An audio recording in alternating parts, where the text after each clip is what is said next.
National Abbot Senior Secondary School, Kannauj.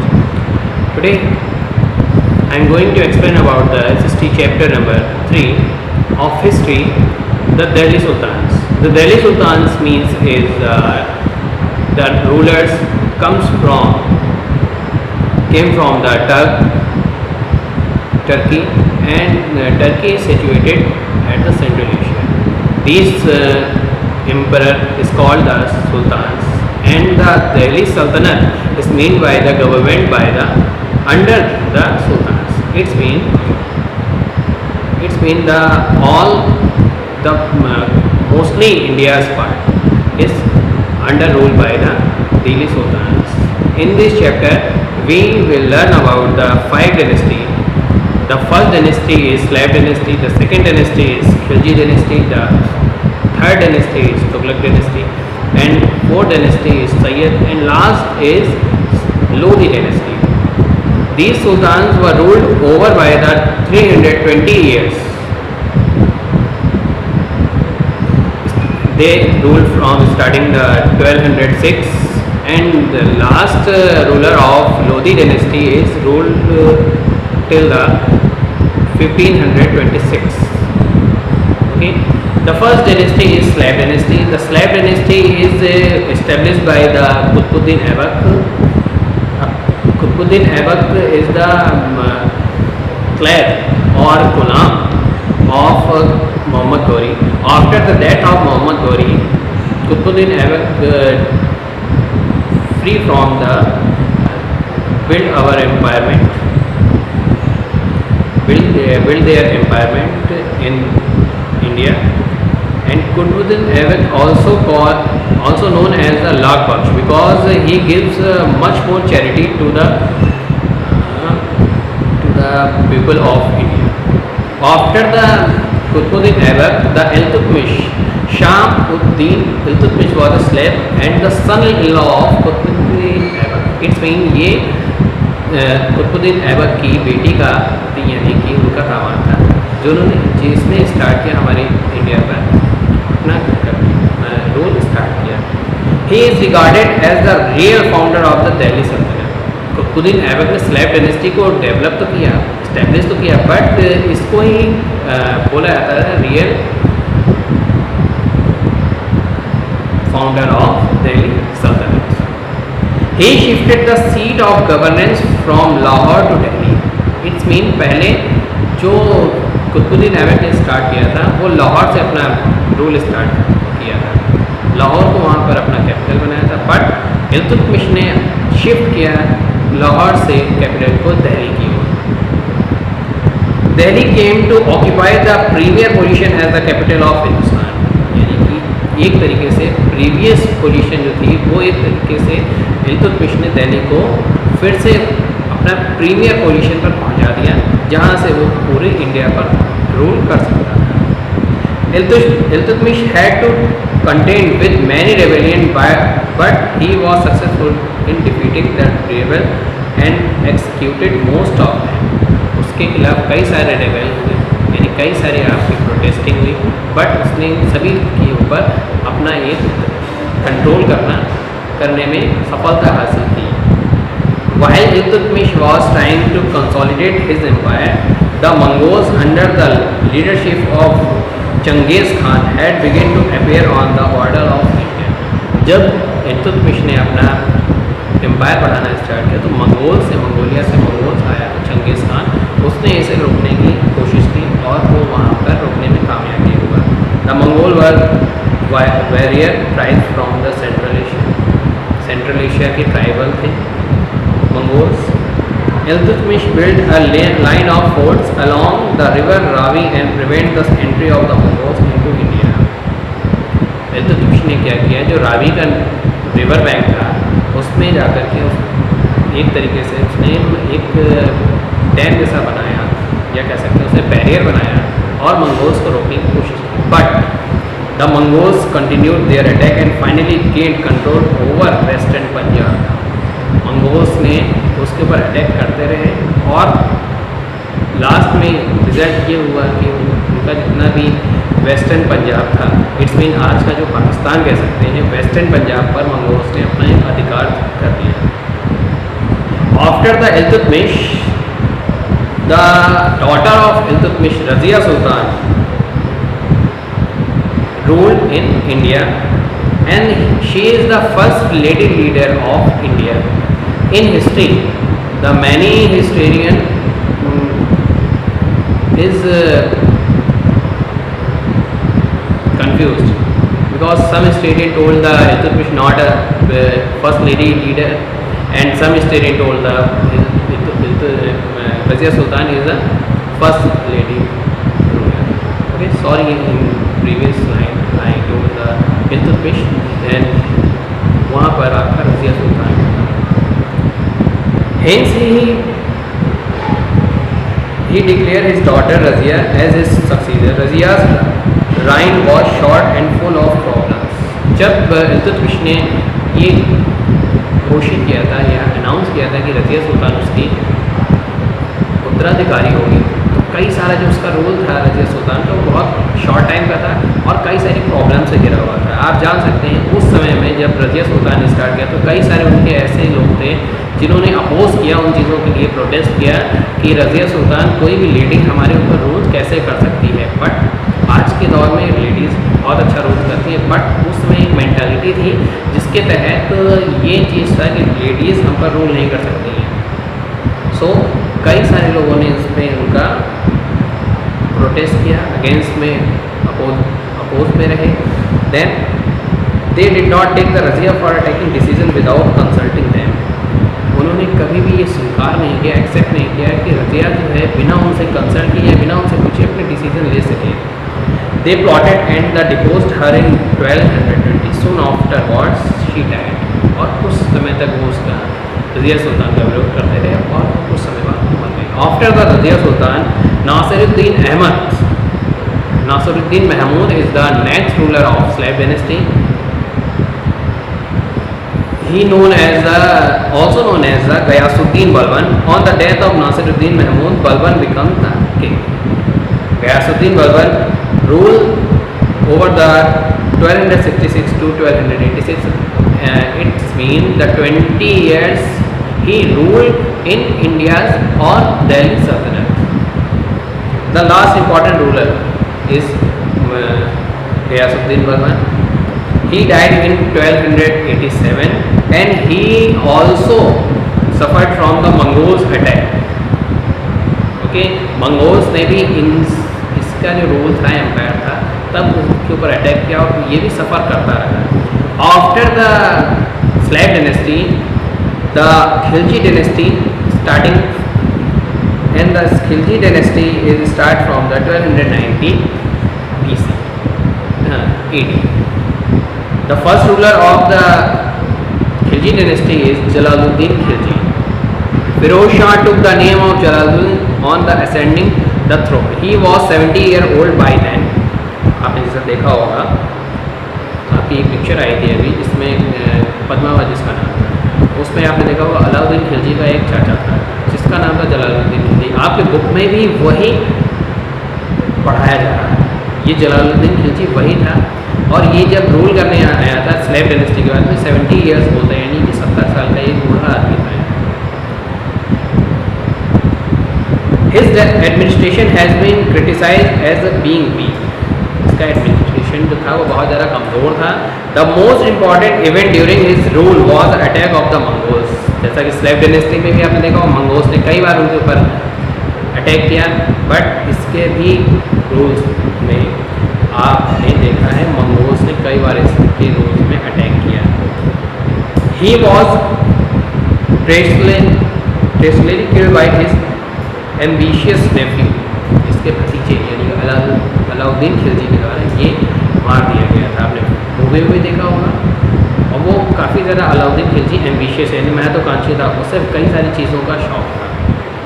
Next ruler is Alauddin Khilji. Alauddin Khilji is the most important ruler of Khilji dynasty. He ruled over 30 years in or 20 years in Delhi Sultanate. Alauddin expansion the empire also. Alauddin conquered Gujarat and Malwa. This gave him control over the western seaports. Between 301 to 303 he campaigned in Rajasthan and captured the fort of Ranthambore and Chittor from the Rajputs. आपने देखा होगा movie में भी और आप इसमें पढ़ रहे हो कि उसने चित्तौड़ और रणथंभौर के ऊपर अपना एक अधिकार जमा लिया और अधिकार जमाने के बाद वो वहाँ पर अपनी तानाशाही चलाने लगा। तानाशाही का मीन वो अपने ही अकॉर्डिंग वहाँ पर अपना एक रूल चलाता था और जितने भी सी पोर्ट्स थे यानी कि जो आपके बंदरगाह थे उन पे वो अपना एक शासन चलाने लगा। Thereafter he sent a large army towards the south under his trusted general Malik Kafur. उसने अपनी एक बड़ी सी सेना भेजी अपने विश्वास पात्र जनरल के जिसका नाम था Malik Kapoor. Malik Kapoor defeated the Yadavas, होयसलास and Pandyas. जो वहाँ पे यादवास थे साउथ इंडिया में उसको उन्होंने वहाँ पर जीता, पांड्यास थे उनको जीता। Then but they the king were allowed to continue as ruler but they had to pay tribute to Sultan. अब उसने वहाँ पर जीतने के बाद एक और कंडीशन रख दी कि जितने भी रूलर थे यादवा में पांड्यास में वो रूल तो चला सकते थे।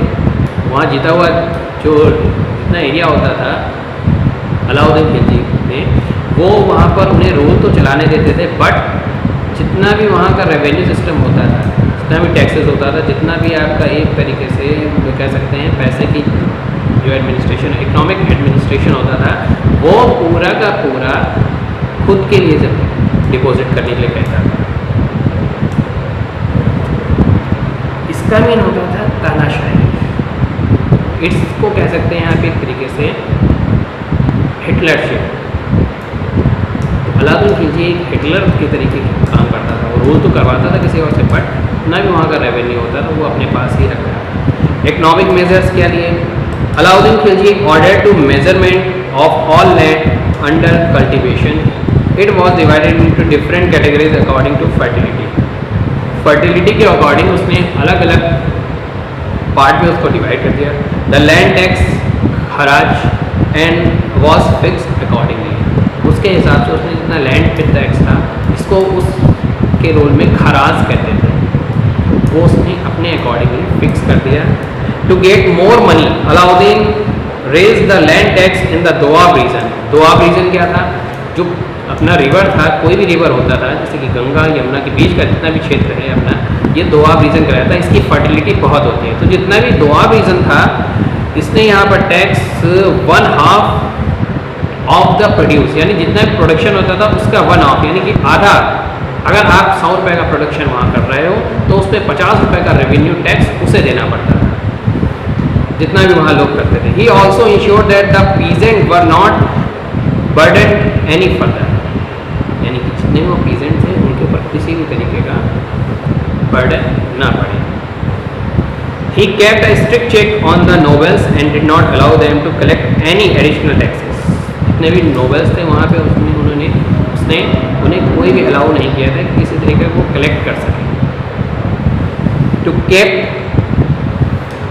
अ check on his officers and the discourage corruption. उसने करप्शन, अब ये चीज़ बहुत अच्छी थी, उसने करप्शन को डिस्करेज किया यानी कि करप्शन नहीं होने दिया वहाँ पर इसने। Alauddin also introduce the system of getting the accounts of his officer audit.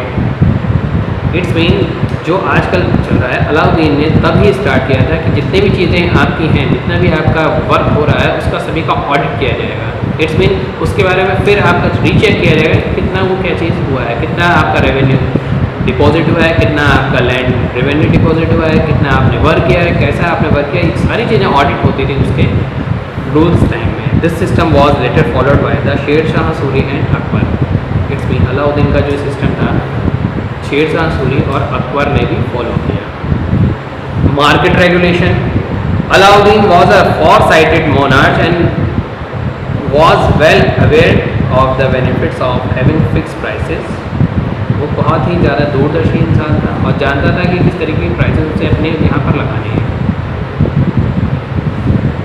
commodities and price of essential commodities were subsidized and fixed. जितने भी essential commodities थे, जितने भी ज़रूरी सामानों की चीज़ थी, वो उसके टैक्स और प्राइस उसने फिक्स कर रखे थे. Separate market were establish under the supervision of market superintendent. अलग अलग तरीके के मार्केट उसने डेवलप कर रखे थे, जिनके ऊपर एक सुपरिटेंडेंट उन्होंने सुपरवाइज करने के लिए रखा हुआ था. There were separate market for separate goods, food, grains, clothes, slabs, horses, cattle and imported goods. Reforms in the army. Army में रिफॉर्म उसने क्या किया? Alauddin was able to maintain a large standing army. He paid his soldiers in cash. बहुत ही बड़ी उसने एक अपनी आर्मी डेवलप कर रखी थी और उन सोल्जर्स को वो कैश में सैलरी देता था.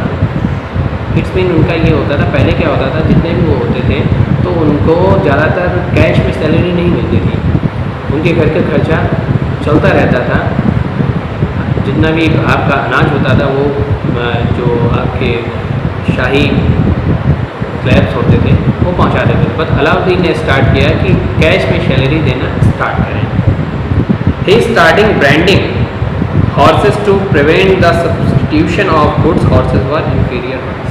उसने ब्रांडिंग स्टार्ट किया हॉर्सेस का, जिससे कि उसकी एक जो आर्मी थी वो अच्छी आर्मी बन सके. उसमें ब्रांडेड और इफिशिएंट हॉर्सेस की ज़रूरत थी उसे. After the Alauddin Khilji, the Khilji dynasty will collapse and the Tughlaq dynasty is started. And Tughlaq dynasty, Tughlaq ruler is also known as a Hitler or a monarch. Okay. Alauddin was death. After the death of Alauddin, a war of succession broke out. The last Khilji ruler was Khosrow Malik. अब Khilji ruler आखिरी में था Khosrow Malik. In 1320, Khosrow Malik was killed and Ghazi Malik, then the governor of Diplapur, ascended the throne of the Delhi Sultanate. Ghazi Malik governor हुआ दिपलापुर का और उसने अपना start किया. Last ruler of Khilji Khusro Malik को मारने के बाद गाजी मलिक ने वहाँ पर स्टार्ट किया. He took the title Ghiyasuddin Tughlaq and founded the Tughlaq dynasty. Ghazi Malik ने अपना एक टाइटल इस्टेब्लिश किया, इसको आप कह सकते हैं गयासुद्दीन तुगलक, और वहाँ से उसने तुगलक डायनेस्टी की इस्टेब्लिशमेंट किया. Ghiyasuddin Tughlaq is ruled over the 320 to 325. Only 5 years he ruled over in Delhi Sultanate. Okay, he was succeeded by his son जौना खान. जौना खान जो उसका सन था वो उसके द्वारा मारा गया और जौना खान नेक्स्ट रूलर हुआ और उसने भी एक अपना एक टाइटल स्टार्ट किया जिसको आप कह सकते हैं Muhammad bin Tughlaq. Muhammad bin Tughlaq is also like as the Alauddin Khilji, he is also the Hitlership. Okay, वो एक खुद में एक हिटलर जैसा था जिसको आप कह सकते हैं अपने ही मन की करना और किसी की सुनना नहीं. मोहम्मद बिन तुगलक इज मच कह सकते हैं उसे हम कि वो अलाउद्दीन खिलजी से ज़्यादा भयानक था. Mohammad bin Tughlaq ascended the throne of the Tughlakabad. Tughlakabad उसने अपनी एक राजधानी बनाई. The fortified residence of the deceased father. Muhammad bin Tughlaq was the one of the most educated of all preceding sultans of Delhi Sultanate. जितने भी दिल्ली सल्तनत पर सुल्तान हुए थे मोहम्मद बिन तुगलक उनका सबसे ज़्यादा होशियार और पढ़ा लिखा सुल्तान था. He was well versed in Persian. उसे पर्शियन आती थी, फारसी आती थी, अरबिक आती थी, टर्किश आती थी एंड इवन संस्कृत भी वो जानता था. उसने पढ़ा लिखा था इस बारे में. संस्कृत की उसने अपनी एक अच्छी नॉलेज गेन की थी.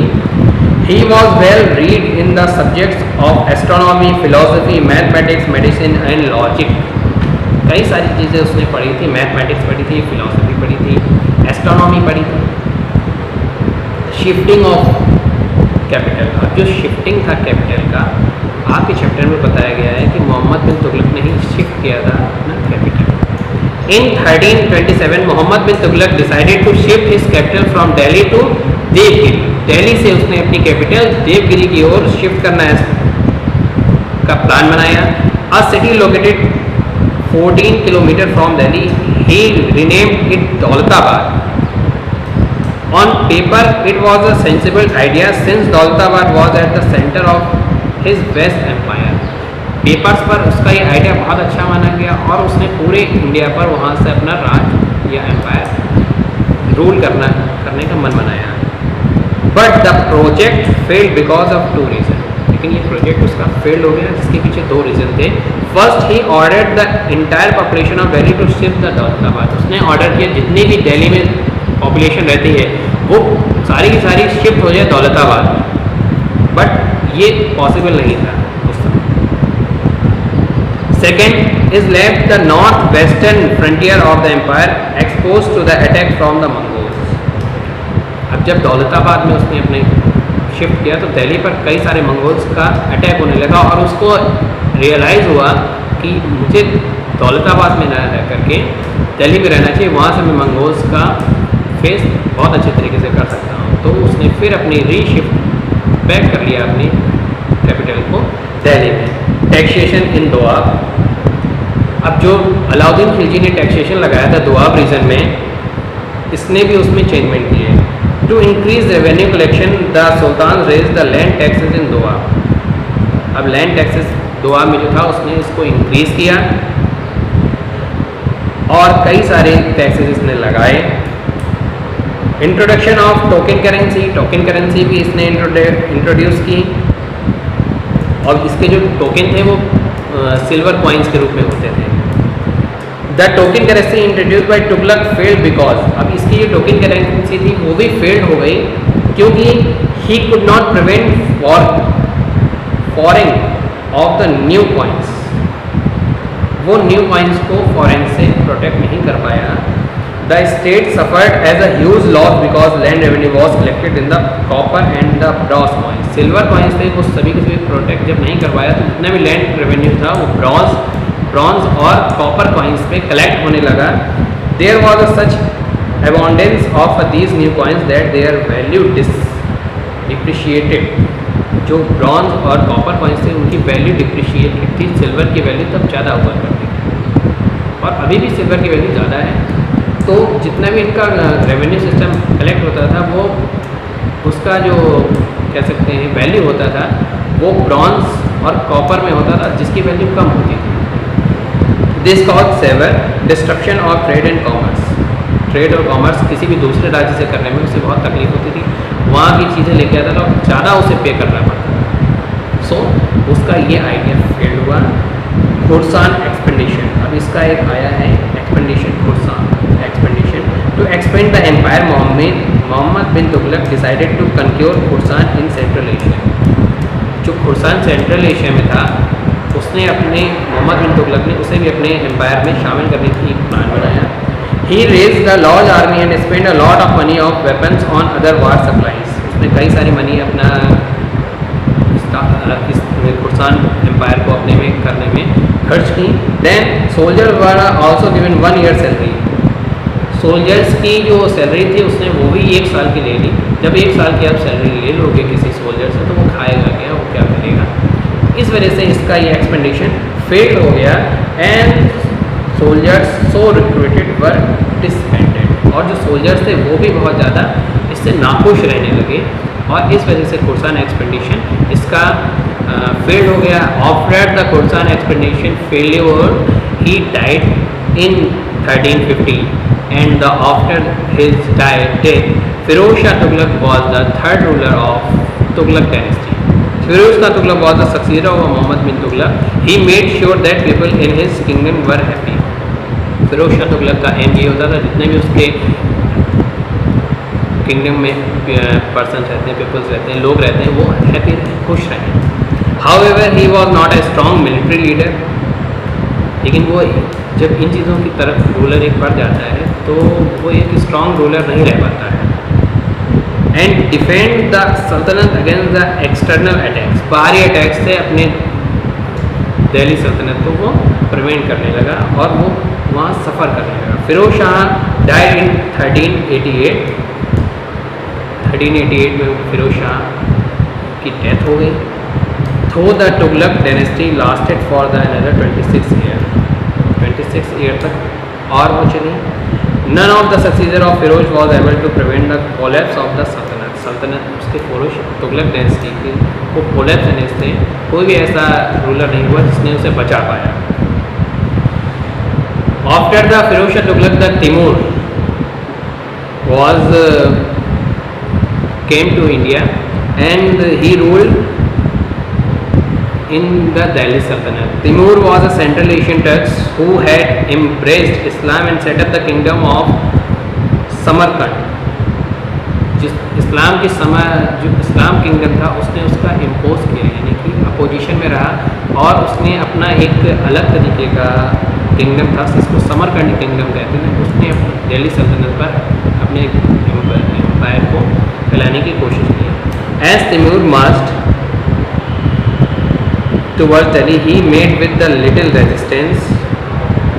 Timur entered Delhi and the city was destroyed and left in ruins.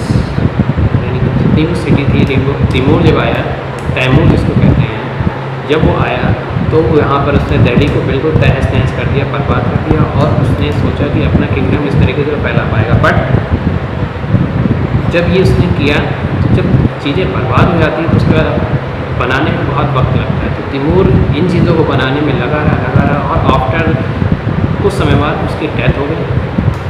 So student, in this video I explain the 3 dynasty of Delhi सल्तनत. In second video I will explain about the Sayyid dynasty and the Lodi dynasty also. Okay, ये भी हो सकता है कि Syed dynasty और Lodhi dynasty को हम इसमें ही आपका एक्सप्लेन करते हैं. So next dynasty is Syed dynasty. Sayyid dynasty is ruled over the 1414 to 1451. It's mean 36 year he ruled in India or Delhi Sultanate. The Sayyid dynasty was established by the Khizr Khan. He was appointed by Timur. Timur के द्वारा ये appoint किया गया था यहाँ पर to be the governor of Multan Punjab. Multan Punjab का governor से अपॉइंट किया था तैमूर ने. Khizr Khan took Delhi from the Daulat Khan Lodhi on 28 May 1240 and founded the Sayyid dynasty. इसने ही सैयद डायनेस्टी का इस्टेब्लिशमेंट किया था. After the Khizr Khan Mubarak Shah Sayyid also ruled in Delhi and after the Mubarak Khan Mohammad Shah Sayyid the third ruler of Sayyid dynasty is ruled in Delhi and he is the more powerful ruler of Sayyid dynasty. Okay. After the Muhammad Shah Sayyid, Alauddin Alam Shah Sayyid, the last ruler of Sayyid dynasty is ruled from the 1443 to 1451. It's been 8 years he ruled.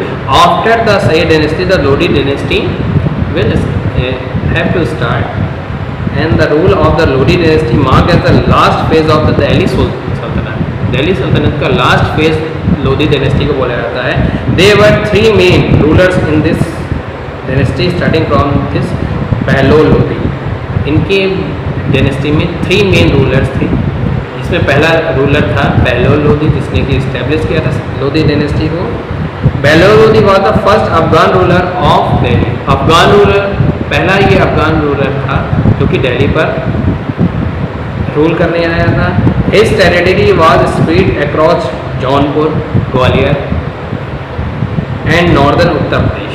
Jaunpur, Gwalior और northern Uttar Pradesh में इसकी territory बनी. He appointed his eldest son Barbak Shah as the viceroy of Jaunpur. After the Bahlol Lodi, Sikandar Lodi is second ruler of Lodi dynasty and the Sikandar Lodi is